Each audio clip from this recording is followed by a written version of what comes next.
I've been a photographer at the National Geographic for over 30 years, and I've seen a lot in my life, and I've been through a lot of changes. And today's we're going to talk about, a change I've actually made in moving into different camera systems, because we all know technology is just crazy.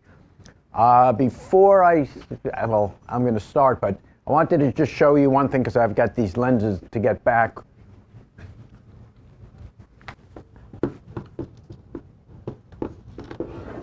This lens, everyone knows the camera's pretty small. This lens is the equivalent of a 70 to 200 zoom. It's 2.8 and it's stabilized. Everyone see it?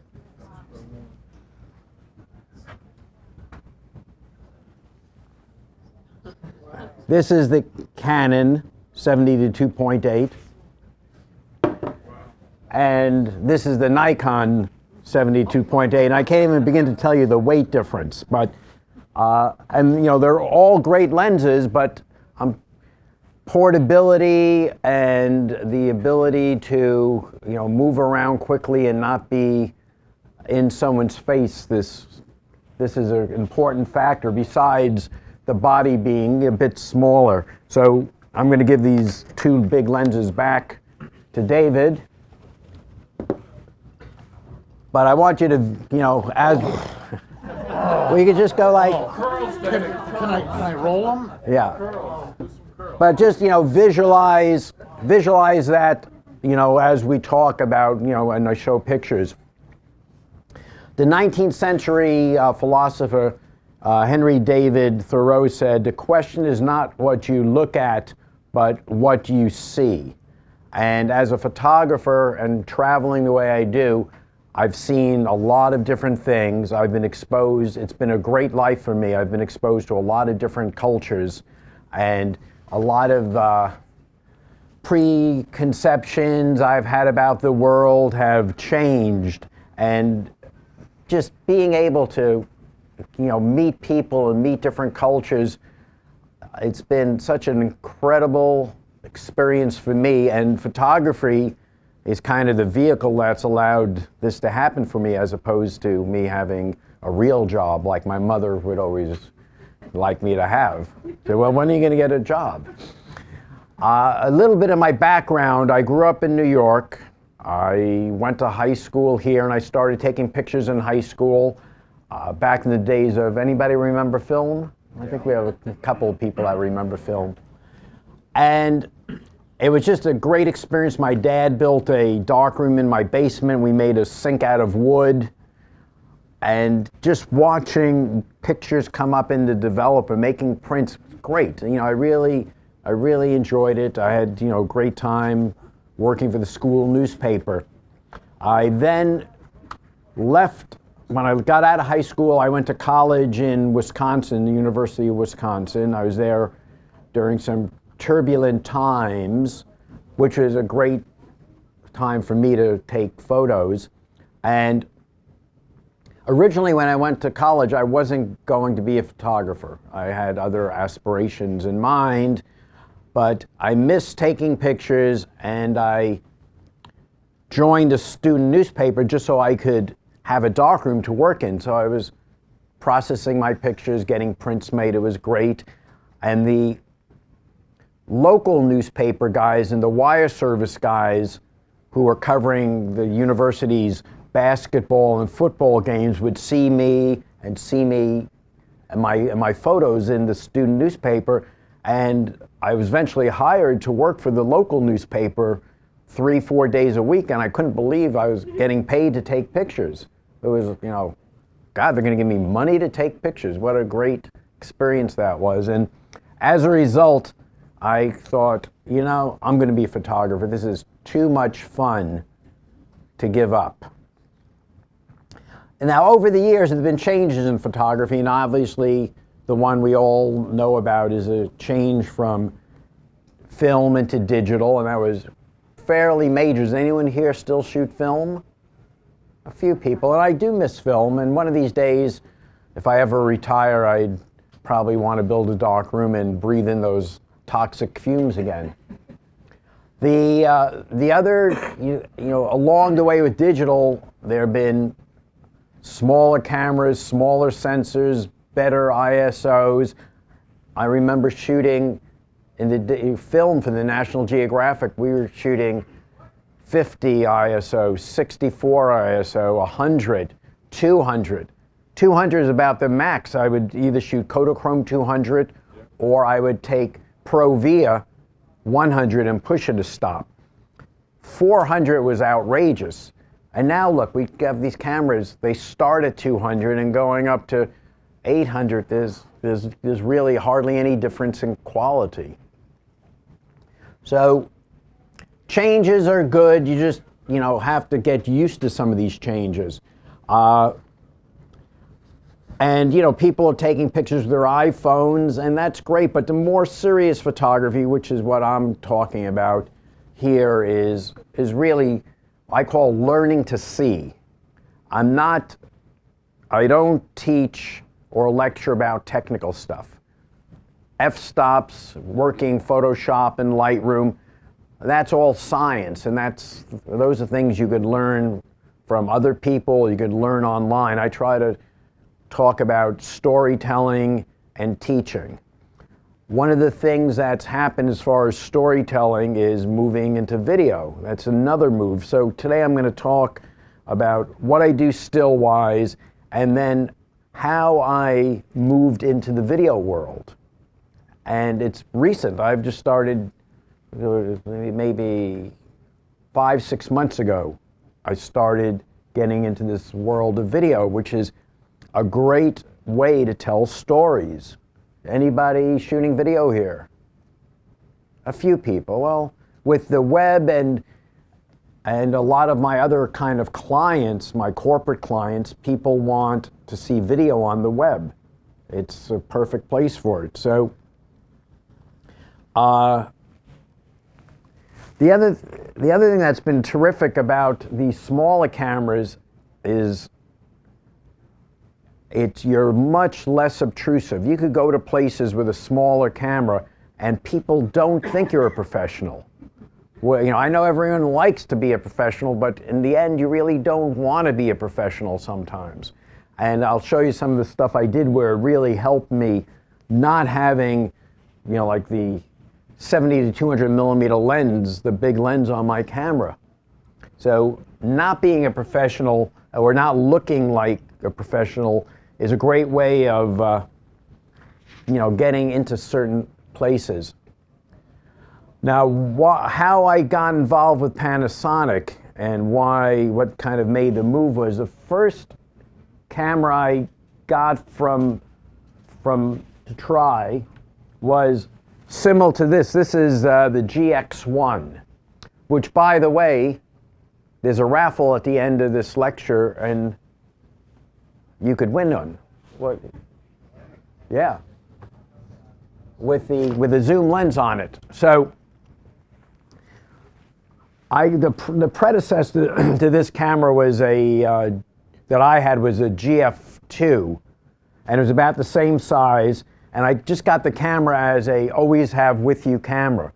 It's not a point and shoot. It has interchangeable lenses. I could put any of the lenses I put on the GH3 on this camera, but originally I had the camera just to have with me to get quality pictures, and I was amazed at the quality I was getting. Panasonic asked me late last spring about a new camera they were coming out with, which was the GH3, and we talked about it, and they asked me if I could do a shoot with a prototype in August, this past August, with the camera, and they wanted pictures by September for the big photo show in Germany, in Cologne, Photokina. So that's kind of how I transitioned in, and I was really impressed with the little GX1 and the files I was getting. So I was fairly confident that the new GH3 would be, a nice, decent camera, because I didn't want to get involved with a camera that I didn't believe in. So let's take a look at some pictures that I've been doing and seeing how I moved in my career. I guess if you have any pressing questions you could ask. We'll see, if the questions start to get too involved, we could talk about it later. But, if you have something that like what lens did you use or how'd you figure that exposure, I'll tell you. So I like to start off with a bang, just to make sure the people that are here sleeping, kind of wake up. Now the thing about what I do as a professional is I make pictures on demand. People hire me and say, we need a picture of this. As opposed to if you're going around, you're on a trip, you're on a vacation, you take some really nice pictures, you get to some great areas, and you may get a terrific shot. If you don't get a terrific shot, you're the only one that knows. You don't have to explain it to anyone. I, unfortunately, have to explain things that go wrong, if they go wrong. So to me, that's the difference between being a professional and being, an amateur, advanced amateur, early level professional is, people are paying me money, they want a certain picture. So sometimes, someone says, we need a picture of a rock. And this is a very old fossil, 58 million year old fossil. They need a picture of a rock, so I've got to make the rock look good. So this is, I used, so this is what I did, to make the rock look good. And part of everything I talk about is, I think to make a really fine photograph, you need three elements. You need good composition, good light, and a moment. Now, a moment is a lot of different things. A moment could be if you're photographing your pet, your dog, and the dog cocks his head and looks up at you. Just that right look. Or you have a child and the child gives you a certain smile. And even in landscapes, there are moments. There are moments when, the clouds are just right. Or if the wind's blowing, the trees are, at a certain angle. So light, composition, moment. Does anybody think there's anything else that's critical for a picture besides those three? I always ask this because I'm waiting to find something else out. You kind of agree, right, that those three things in different variations, yes? Well, good exposure and things like exposure and focus, those are technical aspects that make a good picture, right? And that's really important, obviously. But as far as kind of the aesthetic of a photo, right? It'd be the way the light looks, the way the composition is, and if if you have a moment, obviously the rock here, there's no moment for me. When you say composition, you include the colors then? Composition, colors could fall under light or composition, as you'll see with some different pictures. And that setup had a Canon in it. Are these photos mixed GH3 and Canon? I'm starting off with some of the, my earliest stuff where I used Canon, and then, you'll see how I, moved on. And I use medium format sometimes. I did a story for the magazine on, for the 10th anniversary of the World Trade Center disaster. We did a story on people that survived, people that got, because you don't see much talk about people that actually got out of the towers. And so it was about people that got out of the towers and 10 years later, how their life was. And so I did, studio portraits of these people and objects they had. And I think that's still up online if you want to see that. And that I use medium format. So I used, you use different cameras that work best for what you're doing. And, again, I get myself into some funny situations. And to get this picture, this is another picture. I needed a portrait of a scientist that had done samples, core samples, that's what he's holding, in the ocean. Well, they go out on a big drilling ship for 3-4 weeks, and they drill down and they pull up these core samples. So I needed something to illustrate it, and I took him down to off the Keys, the Florida Keys, because I knew the water in the ocean there was fairly calm. Anyone been to the Keys? It's and also it's real easy getting access to the ocean. It's right there. So logistically, I think about getting the picture is important, but the logistics of the picture you want to keep simple as I can make it, because the more complicated the logistics are, the better the chance of something going bad for you. So I took him here, did the picture. He was very cooperative, a great guy, coming out early in the morning. So I waited for I got some interesting light, happening here. And, I had my strobe in the water here to light him up. And the composition, a nice diagonal line. Diagonals are always great in compositions. They do a lot. I was in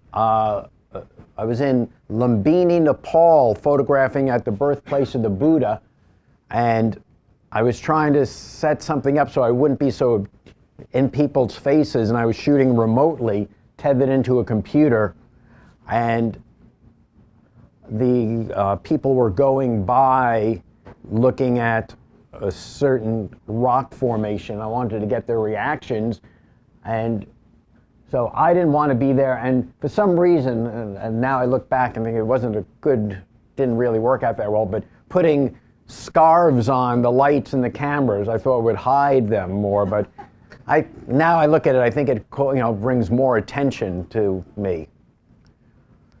So with light, a lot of times I create my own light when I'm doing certain pictures. The other thing you could do is you could wait for your light. If you're going out, you go out early in the morning, you wait for the right light, you're shooting landscapes, you could wait for the right light. But for me, a lot of times, I need to create my own light to get a certain effect across. And this was a story I was doing on the Anasazi, the ancient Indians. This is at Mesa Verde in Colorado. And the colors look great on the TV, so yeah. Exactly. Yeah. Oh, is it? Yeah. Panasonic TV. So around Christmas time, they light luminarios. Luminarios are the brown paper bags with a candle in it. Now, as if you've seen a brown paper bag with a candle in it, it doesn't really produce a lot of light. So what we did is I set, this was a film shot. I set 3 cameras up because I was doing long exposures and I only had a short window, and by having 3 cameras I could get a lot more film shot. I could bracket each camera a little bit. Make sense?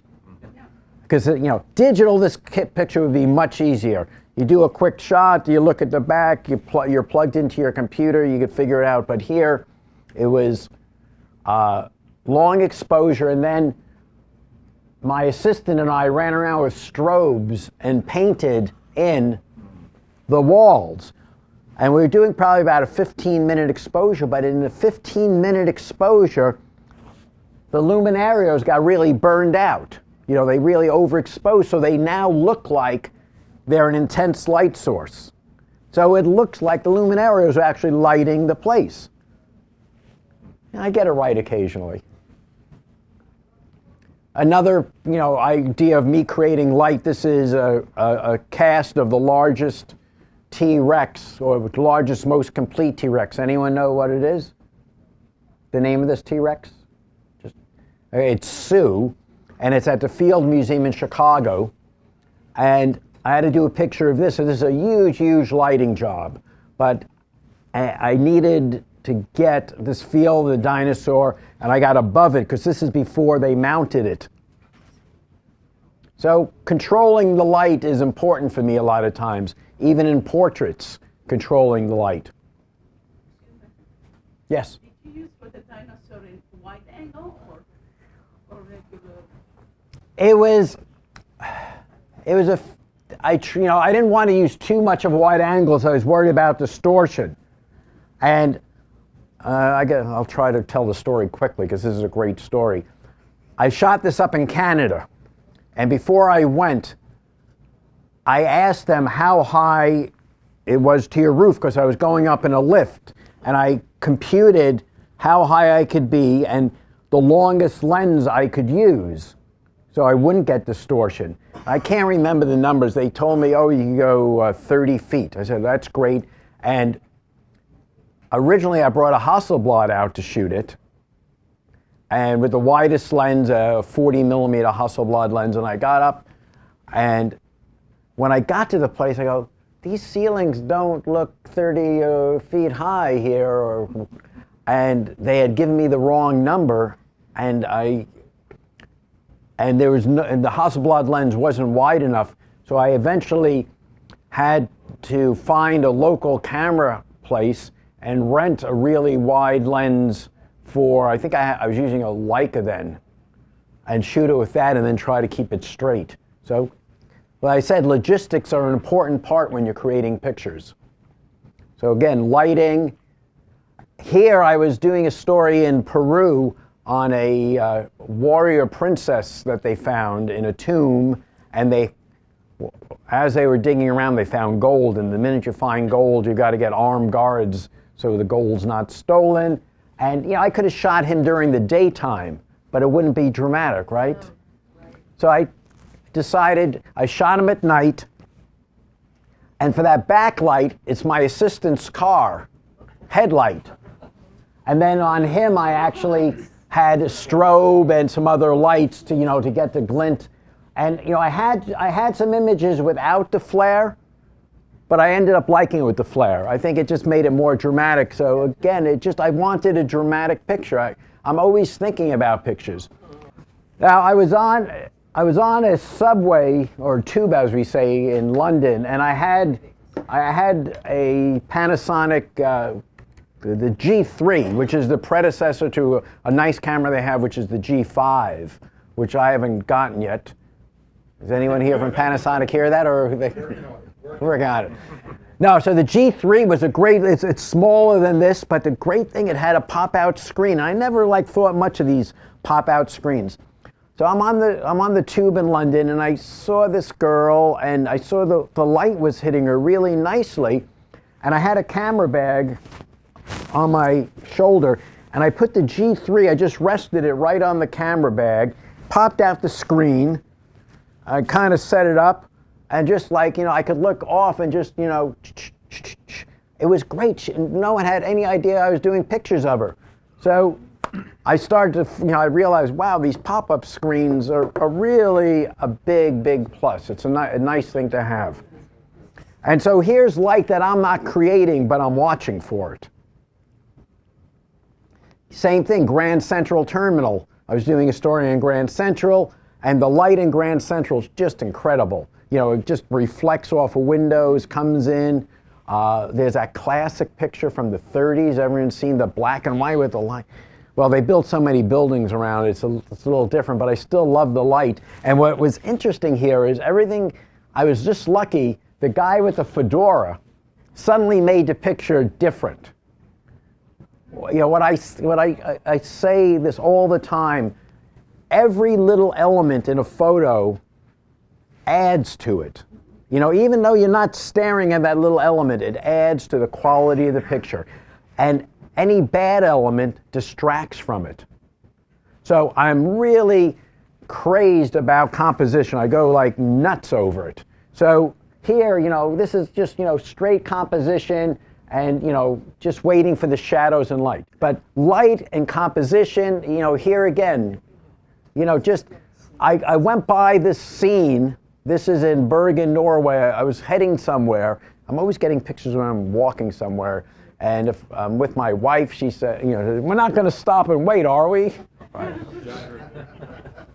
So I saw this scene, and I just wanted to wait for the light, on the shadows to be different. I knew it would happen later, so I came back to it. What hour was that of the day? What? What hour of the day? What hour of the day? I don't know. I mean, maybe if I dug it, I could dig in the metadata and find out, but I'm in Keynote and I can't look at it. But, you know, it wasn't, you know, it was probably later in the afternoon. 3:30, that's good. This was just a, you know, a picture I did in Siberia on the Lena River. The Lena River is the largest river in the Soviet Union.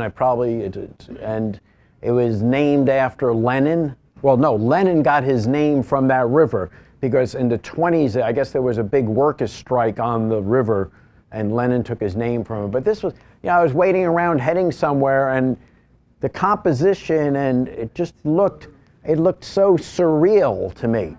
So and look, I'm breaking a rule here, right? I'm straight down the center. But it works on this one. So sometimes you can break the rules. And the nice thing about digital photography now is you could, you know, you're not worrying about how much film you've got, what you're going to process. You just keep shooting and keep thinking. But I say all the time, it's don't point and shoot. Think and shoot. You guys will walk out of here taking better pictures if you just, if nothing else, you're just careful about your composition. And when you look through that viewfinder, you think about what's in every corner, every aspect of the viewfinder. Again, here's simple composition, and I actually have the next frame where the cat's jumping out of the window. And it gets, you know, it's always a toss-up. Do I like this? It's like going to the eye doctor. Which is better, this way or that way? A or B. And again, another simple picture, but the composition, I was very careful to make sure that I had a lot of trees against the white. So the trees stand out, and also the trees give me a perspective of how gigantic this waterfall is. And there's no special light here. But the steam and the fog coming off help it. The green colors help it. So there are a lot of aspects. Where was that taken? This is in a Norwegian fjord. Yeah. Do you use automatic bracketing? Do I use automatic bracketing? Not really. I know all the cameras have it, and I've been doing this for a long time. I kind of, you know, and I had to do exposures on, you know, slide film, which had no latitude.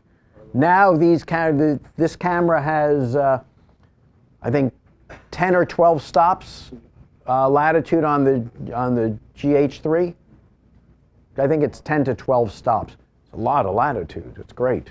You can make a lot of mistakes. You know, I shoot in RAW, and I tend to shoot RAW. When I shot transparency film, I tended to underexpose to get rich colors. With RAW, it's more like shooting negative film, and I'll shoot a little more overexposed and a little flatter, and then into processing, you could pull everything together.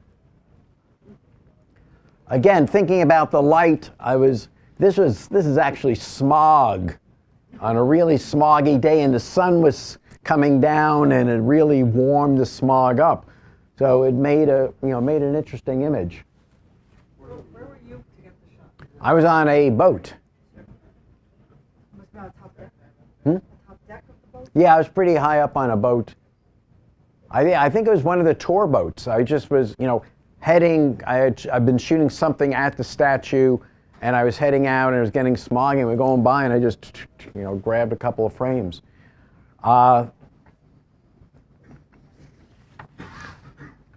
The other thing, you know, in moment, you have to worry about patience. I was in Bangkok. I walked by this place. I was attracted to the lights, you know, the red, the color, you know, the colors are good. And then I was there for about 30 minutes, waiting for a moment. What's the moment I was waiting for?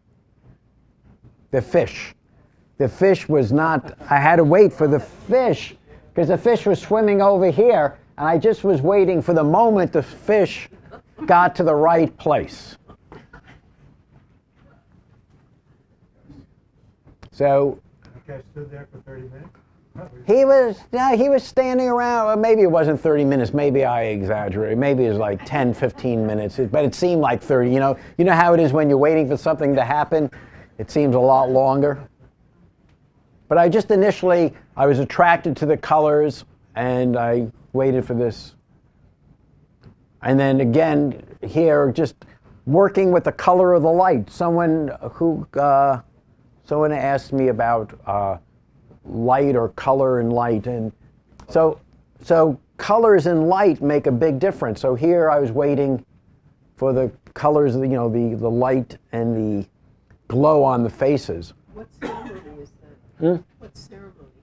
This is a Chinese funeral in the countryside, because in the countryside they actually still have places where they could, bury people in tombs, underground tombs, much like the terracotta soldiers. It was a tomb in Xi'an. This is that right? This is not too far from Xi'an. Whereas in the bigger cities, it's there's no room and the different burial techniques. But I was doing a couple of Lindblad cruises for the National Geographic. They have these great trips, and they send me along to go to the Antarctic or anywhere as the photo expert, and I do workshops on board the ship. And I was getting pretty impressed by the Panasonic cameras, so I started carrying the cameras with me because they were just so much easier for hiking and things. So I just started shooting stuff with the cameras. And this was in Nepal at a monastery. And this is in Bhutan. And we're going to see a video I did in Bhutan eventually after, yeah. Sorry. The last image, was that shot with one of the Panasonics? Yeah. I've got a specific set of pictures that I did when I did in Utah for them with the prototype, where you see the dynamic range and a lot of things that really surprised me. But this is Panasonic, and this was on the subway. Having a small camera with you is better than having no camera at all. And this is with G3, I believe, or the GX1 at the one of the Occupy Wall Street demonstrations downtown. And I just like the way, I like to use flare a lot. I don't know why, sometimes it just kind of, and the flare is good, but yet I'm not losing much quality in the actual image. It's not degrading. And I was at a party at a friend's house, and she was right on the High Line. And fortunately, I had the GX1 with me, the little camera. So it's the idea of having a camera, a decent camera with you is a great idea. So Which lens was the one before? the one before, Yeah. it's probably the 14, 14 2.5. It's, 14. yeah, the one that I have on here is the 20 1.8, and the lens, think of the lenses as doubling in size because the sensor is a little smaller. So a 20 is like a 40, and a 14 is like a 28. But these two lenses are great. They're pancake lenses. They're small, so you could, they fit in your pocket really well. And I know everyone loves zooms, but what I always tell people, because I hate it when I see this happen, when you see people with a zoom lens, they stand there, zoom, and walk on. And I say, no. Zoom with your feet. Because if you walk up to your subject, you might see it's a better picture off on the other side. The cameras are great. The cameras are fantastic these days. They do so much, but they don't think for you. And I believe that some people get these cameras, and because the cameras are doing everything, they're letting the cameras do the thinking, and they don't think. You still have to think. So zoom with your feet. And this was on the High Line also. I saw this incredible yellow light coming through the elevator, and then this woman with this red hair popped in, and I think I had the GH3 with me with a 14 to 140 millimeter lens. But what really made me a believer, I was working on that story on September 11th, the anniversary, and I was doing a night shot, and I shot this with my Canon, and I shot it with my, I think this was the GH2, the predecessor to this. And when I got this picture back, the dynamic range and everything was just so incredible. And I sent it to Panasonic, and last year, not this October, the past October, I spoke at Photo Expo here, and we made prints of these, and we made, giant prints of this. And it really convinced me that this was a viable professional system that I could use. And then even things like wildlife, the camera is, the cameras are very responsive. And as you can see, this polar bear just had lunch, or either that or he was in a fight. Yeah. Are you having any problems with the batteries in extreme cold? Batteries in extreme cold, it wasn't that extreme, the cold here. Fahrenheit is probably maybe 20 or 25. Yeah, you've got to get below 0 Fahrenheit to get into issues. And even then, if you come, what I do is I'll take the batteries and I'll put them inside my pocket, and when the batteries die, I'll just switch them out. So the What about the camera in the cold? The electronics of the camera? I've had the cameras down to -15, -20, and they seem to work fine. Now, I've been years ago when I went to the North Pole by dog sled.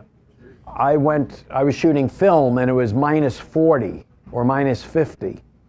So I just don't know if anyone's tested, the digital sensor at such extreme temperatures to see how it will work. On this subject, I'm from Montana, so I do shoot cold sometimes, and I find that the batteries don't last. They don't last very long. No, keep the batteries in your inside pocket, shoot, and then when the battery starts dying, take it out, put a new one in, and sometimes if you put that cold battery back in your pocket, when it warms up, you'll find some more power. The other trick, God, I'm giving away all my top secrets. Damn. Because you guys don't ever divulge. I'll give you a secret here. If you're out in the cold and it's, fairly bright day and you got good exposure, turn your stabilizer off the lens. The lens stabilizer eats a lot of battery power. Thank you. Yeah, right? Okay. Also, when you go inside, leave it in your bag, because if it warms up too quickly, you get condensation. Right, when you go inside, yeah. What I do is, instead of putting each camera and lens in a bag, I take my whole camera bag when I go inside. I have a big garbage bag, put the whole camera bag in the garbage bag, shove the air out of it, tighten it, and bring it in, because otherwise the cameras will condense from the change in temperature, and it works the other way. Yeah. I was in Cuba, and I was in some over air-conditioned hotel, and the cameras got so cold in the hotel when I walked out into the 100-degree, 100% humidity, the cameras started sweating, and you could wipe the lens off and it comes right back. So you have to be, what I started doing is I started wrapping my camera bag in a blanket and sticking it in the closet of the room where there wasn't so much air conditioning. So yeah, that's just a thing on cold weather. Yes? Are you confident enough with, for example, the GH3, that if you went on a job for National Geographic, you would just leave the other cameras at home and just take that one? I would. Depending on the job. If I had to shoot tethered or if I needed tilt shift lenses, obviously I'd need another system. Or if I knew I was shooting a lot of, and I don't do this often, super high ISO. I'm talking like 3200, 6400, maybe. But right now I've gotten to know the cameras and I'm very confident, and you'll see some more of Normal daylight conditions or more normal conditions, and yeah. you wouldn't even carry the other stuff with you? No. Have you done the tethered with an iPad yet? No, there's a Wi-Fi system you could do. Yes. I'm planning on trying that out. How high an ISO are you comfortable with these? On this camera, I'm comfortable about 1600, or you'll see a shot I did at 2500, which wasn't too bad. You could, but for super quality 16, for reasonable quality 25. So it just, yes? Do you use like Lightroom or Photoshop to enhance the picture? Well, I obviously use Lightroom, Photoshop to process the pictures. And when I show you which is coming up next, the Panasonic thing I did in August, we didn't do very much. I mean, first of all, for the National Geographic, we can't manipulate too much. We could, tone the picture, tone the color, but we can't get, too crazy. Oh, I like the sky from here, I'm going to pull it in. Or I'm going to really make the sky a different color. No removal of pyramids. No removal of pyramids, no adding of pyramids. So, right, that was before digital. That was a long. But well, I'll get to that when we get there. So anyway, I didn't get any oohs and ahs over the cute little penguin yet, because I think I talked over it. There we go. And I'm going to be showing a movie on Bhutan, and while I was in, that part of the world, I did shoot some stills, so I just thought I'd add some in. And some of these are part of my exhibit on Buddhism that's up in Durham, England. All shot on the Panasonic? Yeah. Did you like this? No, I didn't like this. This was all candlelight. That held up pretty well. Yeah. Well, that was only about 1600. And that was and I had the 25-1.4 lens. So that, I was at 1.4, and I was on a tripod. The guy was meditating, so first I was hand holding, and then I said to my assistant, bring the tripod. So I put the tripod down. I was able to shoot like, an eighth of a second, a 15th of a second, a 1.4, and the candlelight and everything worked. And let me see, and even this blue in the background is some other lamps that are just making, so it worked out well. Why do I have a map of the U.S.? Because when I did the show in Germany, I had just like I'm going to have a map of Bhutan for you, because you guys don't know where. So in Germany, no one knew where, not many people knew where Utah was. So next we're going to see, they did a little video of me working with the camera. I'm going to show. I'll keep it cut down to, I think I cut it down to 1.5 minutes as opposed to the boring 4 minutes that I was showing. No one wants to see 4 minutes of me except my mother.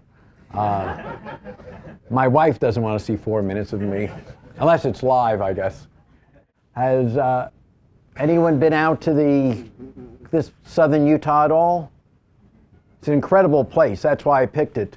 And the bad news was that I was there in August when it was, I've got in my notes 45 degrees Celsius for the European audience, which is probably about, 110? Yeah, it was hot. It was hot. But, the landscapes are great. The light is, spectacular. And the only issue is I had to do a lot of driving, because getting, it's a vast place, and getting from one spot to the next just takes a tremendous amount of time. And the good thing, though, is while we were driving, occasionally you'd see some interesting storm off in the distance, and you could just jump right up there, get out of the car, grab the camera, and keep on shooting. The other thing that I was trying to photograph various things, landscapes of the Southwest, some of the culture of the Southwest, different things. I had only 10 days, which I guess seems like a lot to people, right? 10 days out shooting. But when you think about landscapes, you really, to get really nice light, you're going to shoot early in the morning or late in the afternoon. And a lot of places I had to hike into. So you really get, if you're lucky, 2 shots a day. You hike into a place, and then you hope the place you hiked into is good. I mean, you're told about a place, you say you go here, it's great, and you hike in there and you go, oh, it's not so good, what am I going to do now? So it's a little, daunting to have 10 days, and I needed to produce a bunch of pictures, so that's why I added in the culture and different other aspects. And one of the things that's big out there is sports and climbing. So I went climbing with a couple of people, and what's really good is, let me grab this here.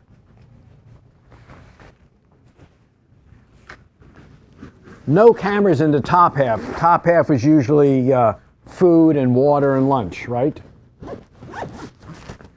The cameras were only in this bottom half. Let's see if I can get this. Right, there's a little thing down here for the cameras. In the bottom half, I had one body and 7 lenses. I had everything from a 7mm to a 600, which, I'll pull this out. This is a 100 to 300 zoom, which is the equivalent of 200 to 600. Now it's a variable aperture zoom, so it's 4 to 5/6. But it's I could never carry a 600 with me normally. So I had something if I needed a long lens. I'll talk about the 2 new zooms that they sent me out with in a second. So I could climb with a lot of this equipment on my back, and I could have a variety of lenses with me. I had one body, and I'm not comfortable with one body, but there's a reason I had one body, because it was the only body in the world at that point. And I didn't even bring a backup. I couldn't bring like a GH2 or another camera, because the whole idea was to show this camera. So if my camera broke on me, which I thought about a lot, I would be in really deep trouble, because there's no way out. But the camera ended up being really durable, as we'll see. So climbing, a lot of the stuff I do while we're climbing, we're using wide-angle lenses. But what's impressive is the exposure latitude. I've got a bright sky, and I've got detail in the guy's face. So again, 10, 12 stops of exposure latitude. I don't know if there's an official, Tom, is there an official number, or we just? It's in between. There we go. 10, 12 stops which is amazing. Really great, really, really fantastic. And just like we didn't do a lot of work in Photoshop or Lightroom with these pictures, because I didn't want to show you pictures about Photoshop or Lightroom. I wanted to show you pictures as what the camera could do with minimal amount of work in post-processing. And the other funny thing that happened is I leave to go on this shoot, and there's no RAW processor yet for this camera. They're in the midst of developing it. So I wanted to shoot RAW, and just to know what I was shooting every day, I shot RAW plus JPEG, which is something I normally don't do, because I just usually shoot in RAW, and it's so easy now in Lightroom or Photo Mechanic or something just to get in there and process out your RAW files. So here I was shooting RAW plus JPEG.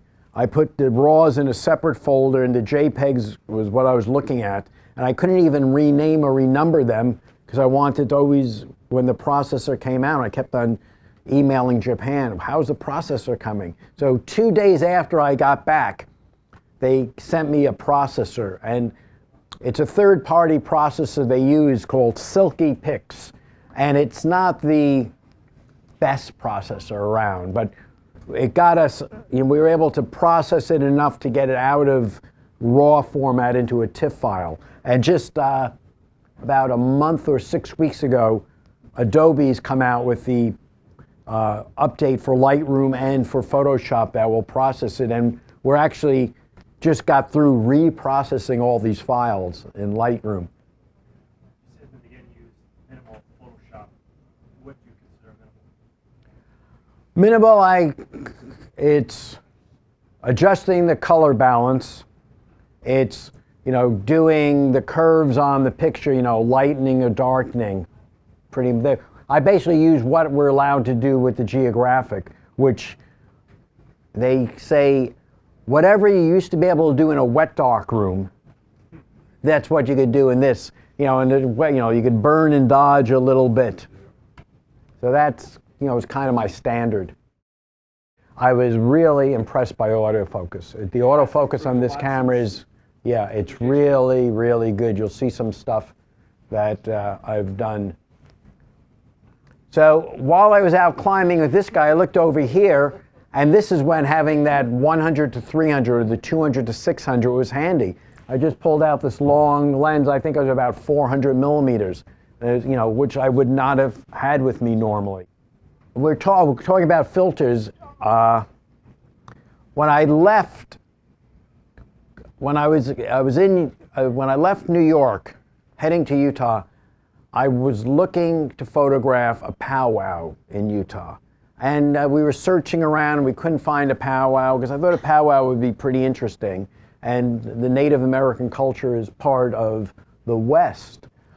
And as I was getting, you know, I just had given up on it. As I was getting on the plane, my assistant calls me or texted me and said she found a powwow outside of Bluff, Utah. Now, I started this project. I flew into Las Vegas, didn't stay too long.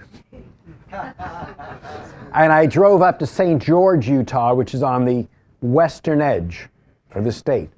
Bluff, Utah is on the eastern edge of the state. So I'm in Utah for a day and a half because the powwow was coming up like in that next day or two. And the videographer that followed me around, he had just arrived. His video was shot with the GH2 because he didn't have a GH3. I had the yeah. And I said, George, you know, he was happy to be there. I said, tomorrow morning we're leaving at 5:30 and driving to Bluff for 8 hours or 6 hours, however long it took us to get to this powwow. And typical logistics, I got to Bluff, I started asking people, where's the powwow? No one knew where the powwow was, and someone said, I think it's in this village, Montezuma's Creek. Get to Montezuma's Creek, no one knows, it's, you know, Native Americans, no one knows about the powwow. And someone at the convenience store gave me some directions. Oh, I think it's out by here, and we drove out, didn't find it. So we had just driven 6 or 7 hours. I've got the videographer and his assistant, and I'm starting to feel a little nervous. And I don't know what to do. I'm starting to freak out. I go back to the convenience store, and I say to the young person there, you know, I couldn't find a powwow. Could you call someone that knows where it is, and I'll pay them to show me the way? And as I'm standing there, this woman is, you know, getting groceries. She says, oh, I'm heading over there now. And this is where people interaction is really important. She had a few kids and her sister with her, and I just started talking to her, and I immediately made friends with her. So when I followed her and I got there, I kind of went in with her, which made it seem, you know, more natural. And she was very nice. And again, this is when the small system just, you know, we went in, I had this, you know, camera with, you know, one body. The videographer basically had a camera this size. He had the GH2, so he didn't look professional. And we were able to get a lot of access that, you know, because this was not a huge, big powwow like they have with, you know, 500 people. This was a very, very small little event. And the head guy there actually started talking to me, and he makes an out. Oh, and today we're very lucky we have photographer Ira Block here. Ira, could you come up and say a few words? Sure. But I'm fairly familiar with Native American culture because in the 90s I did a lot of work in the West on the Anasazi and the ancient Indians, and I spent a lot of time with the Pueblo tribes and the Hopi tribes and the Navajos. So but I was out hiking along one day, and I saw this rock art, but it's against black rock, which is very, very reflective. And I didn't have a polarizing filter because these lenses are all different sizes than my normal lenses, and I just hadn't brought a polarizing filter with me. And I was playing around, and I just shot what I could. And I start to leave, and I run across some really, well, he ended up being a nice guy, a Canadian guy. The Canadians are always very nice. And he's got a huge backpack, tripod, and he's got some zoom lens on his camera that's incredibly, big. And I just knew he would have it. So I started talking, said, hey, you got a polarizing filter? He said, oh yeah. He had some 82 millimeter big polarizing filter. So I just, held it in front of the lens by hand and, twisted it and was able to, get the shot. So I get to the powwow, and again, the dynamic range here is just incredible. There's no film flash on that? No. Nope. It's just, this is the dynamic range of the camera. It just was blowing me away. I just couldn't get over it. I did this shot, and we actually made a 6-foot print of this shot. Which lens? This is the 45 macro, and okay, so now my notes. This was ISO 320 at a 60th of a second at 4.5. And we blew this, you see how sharp his eye is? And this is 320 ISO, and this thing just blew up so incredibly well. Yeah, I did some of the action shots, and it was nice and colorful. And again, this is with the 35 to 100 zoom at 2.8 ISO 320. It's about 100 millimeters. And I saw the women dancing in the background, and I knew going out of focus, it would look nice and soft with these colors. But the detail, yes? Do you find the depth of field on the Micro Four Thirds frustrating in any way at all? In what way? Too much depth of field? Yeah. Or no, I'm not having too much depth of field here, am I? I have just the right amount of bokeh. And then again, this, the details, the color. This again is a 35 to 100 millimeters.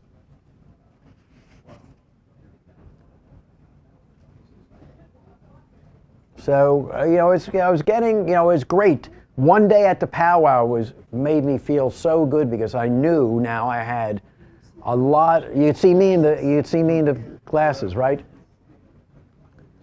And even with the sun coming through here, the dynamic range is just so. For me, it was great because I really was, besides scenics where you've got to wait for the light and it's hit or miss and you could get bad weather and things. I was really glad to get to powwow, and then really the dynamic range here was just incredible. I was in Moab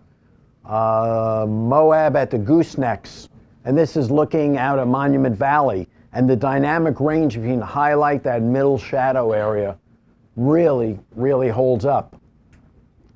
So we've been, so we were going around, getting some nice landscapes.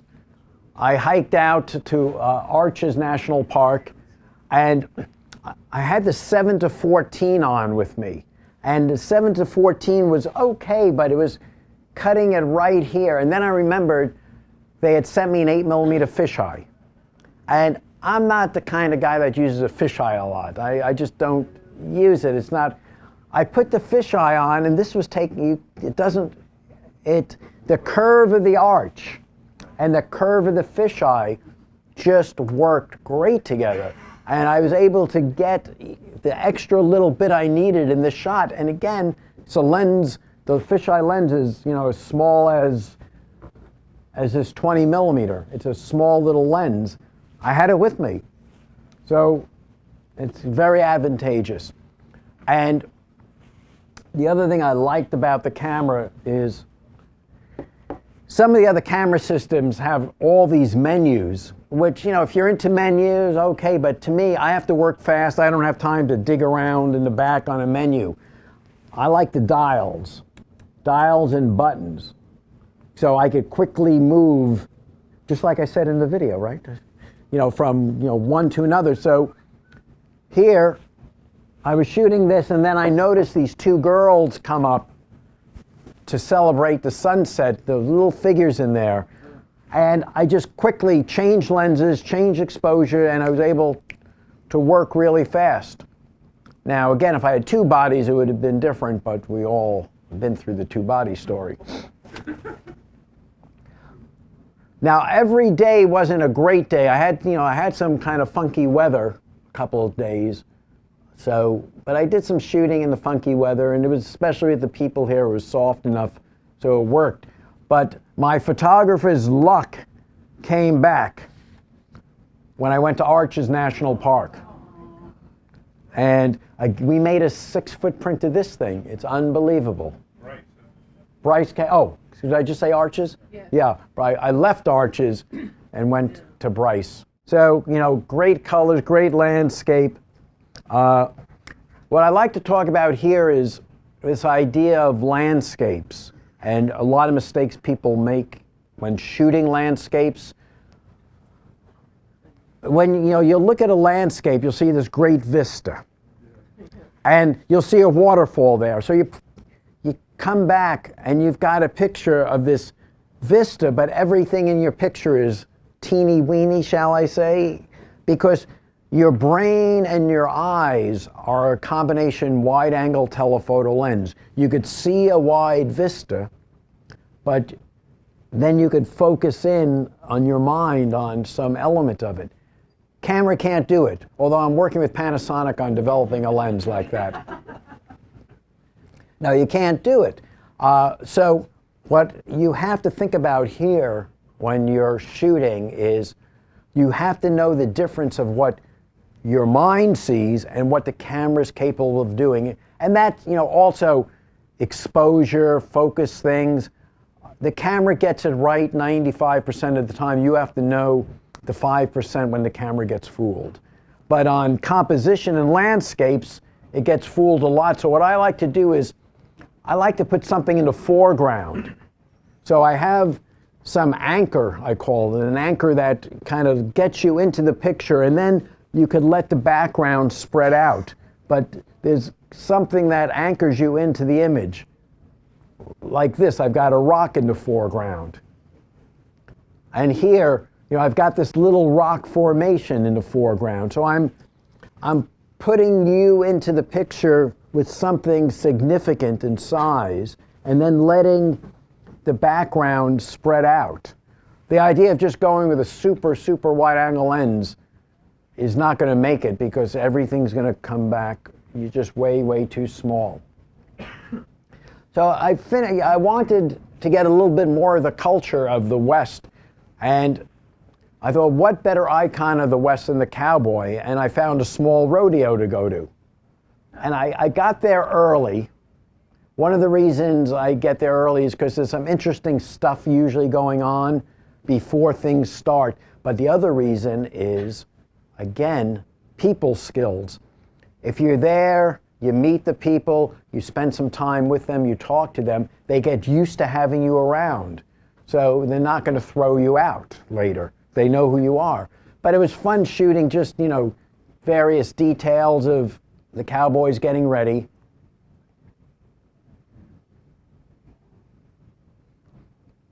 And then, like this was like a real spontaneous thing, this guy just jumping over, and I'm half in sunlight, half in shade, but yet the camera held the exposure. And this one was just pure, luck on my part, and the camera working pretty well. So over here, there were a couple of people said, "Did you buy all those new hats for those cowboys for the picture?" No, I was there. I love the hats. This is one of my favorite pictures. It's kind of like an iconic shot of cowboys.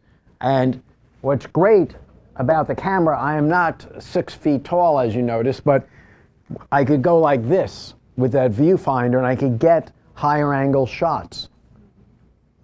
So I was standing here, and I think on this one, I eventually moved over and I was straddling the chute. and there was nothing there, and I'm shooting, and suddenly I looked down, they had let a bull in that.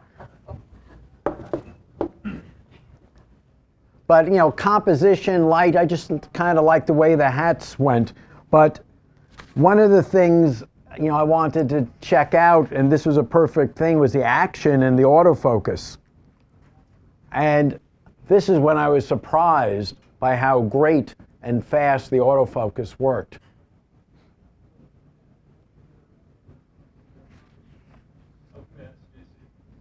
I could tell you, I'm at a 1/1600th of a second. My exposure or the autofocus? The autofocus. Well, it's fast. I mean, I don't know how you measure it, but I didn't lose any pictures with it. It's fast. I even got that shot. For these kind of shots, what kind of autofocus mode do you find works best with these cameras? Do you set it on like the 23 point and it just selects the point for you, or? Okay, I know that the 23 point is really good, but I'm pretty old school, and I tend to worry that one of the points may pick the wrong thing, although it works really well. But I tend a lot of times just to use the center point, or if I know the action's going off to the side, I'll slide the point to the side. You could move pick different autofocus things. And it's funny, I remember when I was a kid growing up, I always wanted to be a cowboy. And now I look at this picture and think, boy, I'm glad I'm not a cowboy. And I'm really glad I'm not the rodeo clown that's about to get gored by the bull. What's she doing in the barrel? That's another rodeo clown that distracts the bull. Oh. So when the cowboy falls off, the cowboy doesn't get trampled. But most of these cowboys, I'm especially using, when they gave me this camera to test, they came out with 2 new zooms. This is the one I showed you, the 35 to 100, which is a 70 to 200 2.8 equivalent, and they have a 12 to 35, which is a 24 to 70 equivalent, and it's also 2.8. And these zooms, this camera's been weatherproofed. They seal it up pretty well. I don't know if there's a scene in one of them, I don't know if it was in this movie or another one, where I've got the camera on a rock in a river, and this was the first day there before we left for the powwow, and camera got splashed pretty bad. And I was a little worried, but it did okay. So these 2 new zooms, the 12 to 35 and 35 to 70, are both fixed 2.8 apertures, and they're also weatherproofed. And they're part of like a professional grade level of lenses. So they're not cheap, the lenses. They cost more money, but they are very sharp and very durable. And if you win the championship at the end of the season, you get this great belt buckle. So by this point, I've been around Utah. I've been doing a lot of shooting with the camera. I've done landscapes, I've done people. I decided to get inside of Utah. So I started going to slot canyons. And the thing about slot canyons is it's hard to kind of see the relative size because there's nothing, to measure it against. So I decided to measure it for you.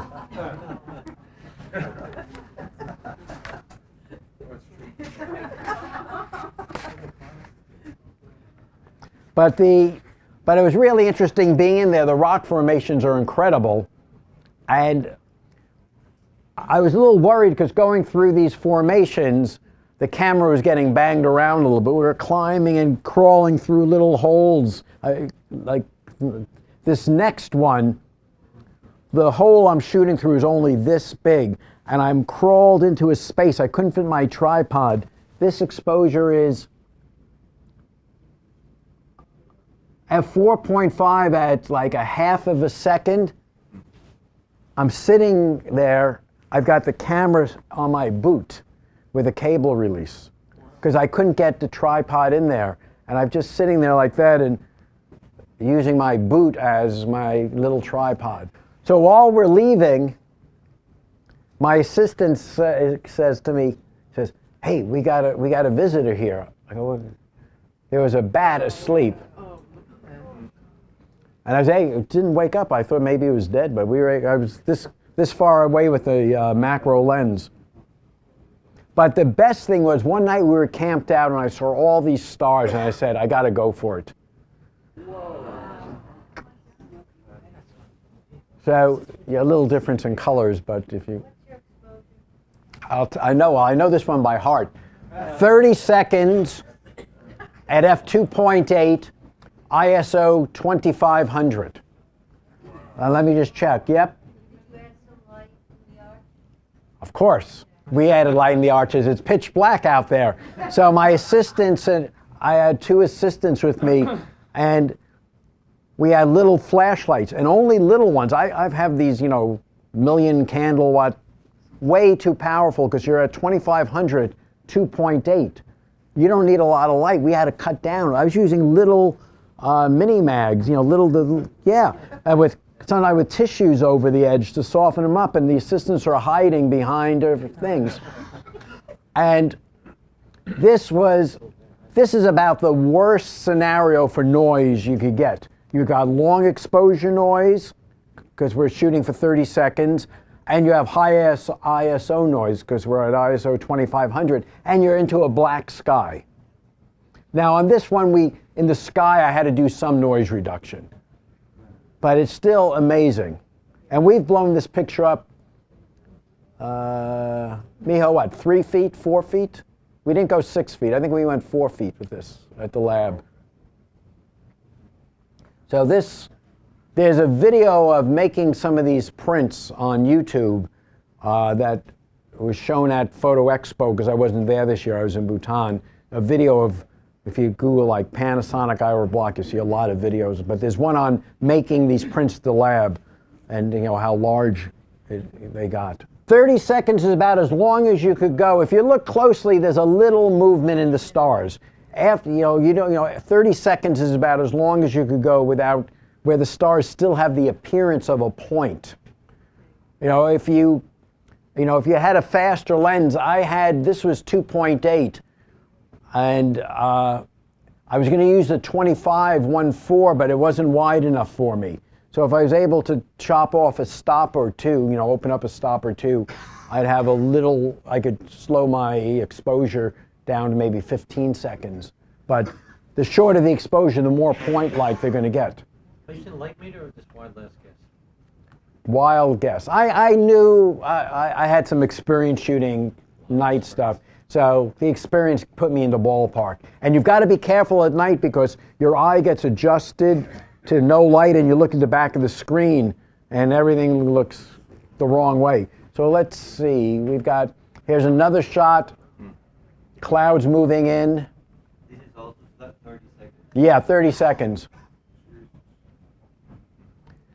Then I started doing some of the architecture of the West. The light wasn't working. My assistant was actually hiding down below the bush with a flashlight, because I needed that point of light, and I needed something bright in there. It's the little things that make your pictures work. And just because I know a lot of these buildings would be knocked down, but man-made architecture had nothing on it compared to the nature's look and nature's architecture, and sometimes the stuff looked a little spooky. So it was pretty, but I always knew, if I had the camera ready and ready to go, there was always an image to get. And this is the backpack that I show where I had all those. And for those of you who don't know where Bhutan is, there's a little map of it, and here are just some stills I shot there. And we'll look at a video in 1 second. Question back here, Ira? Yeah. These flashlights, incandescent bulbs, halogen? No, they're tungsten bulbs. Yeah, so, I wanted to kind of get a warm look anyway.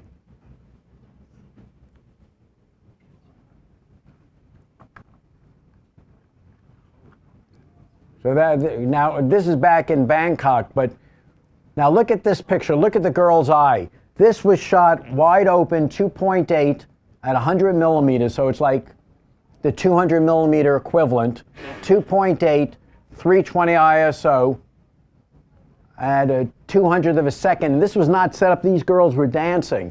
And her eye is not in the center of the frame. The center of the frame is usually where these lenses are sharpest. She's out in the corner, and this is just so sharp. And it's with this lens. This little lens got the equivalent of 200 millimeters. Couple more on this. Go back to the other one, would you? That one.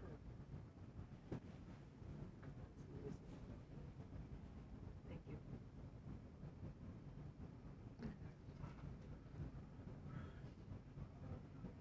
you. And as we say in that part of the world, namaste. So let's get into video, because this past weekend I did a video workshop in Los Angeles, and we shot the students and I did a video. We went to the farmers market for about an hour and a half, farmers market on Fairfax. We had an hour and a half, we shot, and we edited for about an hour and a half. We put together a 1-minute video.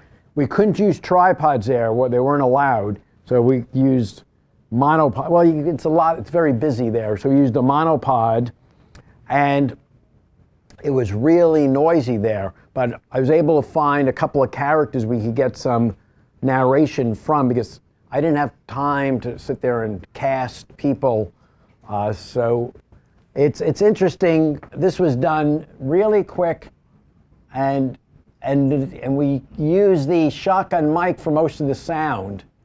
And even with the bad noise in the back, it's not too terrible. And if we had a pro mixer in there, somebody could go in there and filter out some of the noise, but this is 1 minute. I love the farmers market because it's been here for 100 years, and it's the most eclectic consortium of people in Los Angeles. Every walk of life comes here, and it's al fresco dining. You guys, let's get 3 roast pork and 3 stewed beef, whatever they said. Does that sound good? Yeah.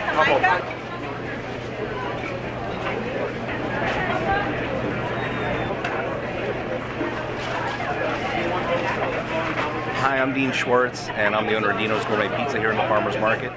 Our pizzas are gourmet pizzas. They're better tasting, higher quality, more nutritious, and lower in oils and fat. It's a hand-twisted stuffed crust, so we actually twist the crust so it encapsulates a little bit of sauce and cheese in the crust.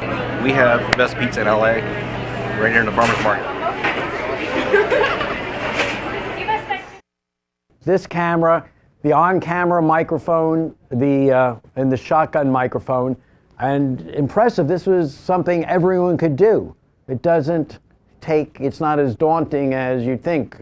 My Bhutan video maybe was a little more complicated, but I had the time to do. But you can make a quick video. To start off with, you can put the camera on IA, Intelligent Auto, and it will do pretty well for you. You could make little videos with stills in them if you want, put them online.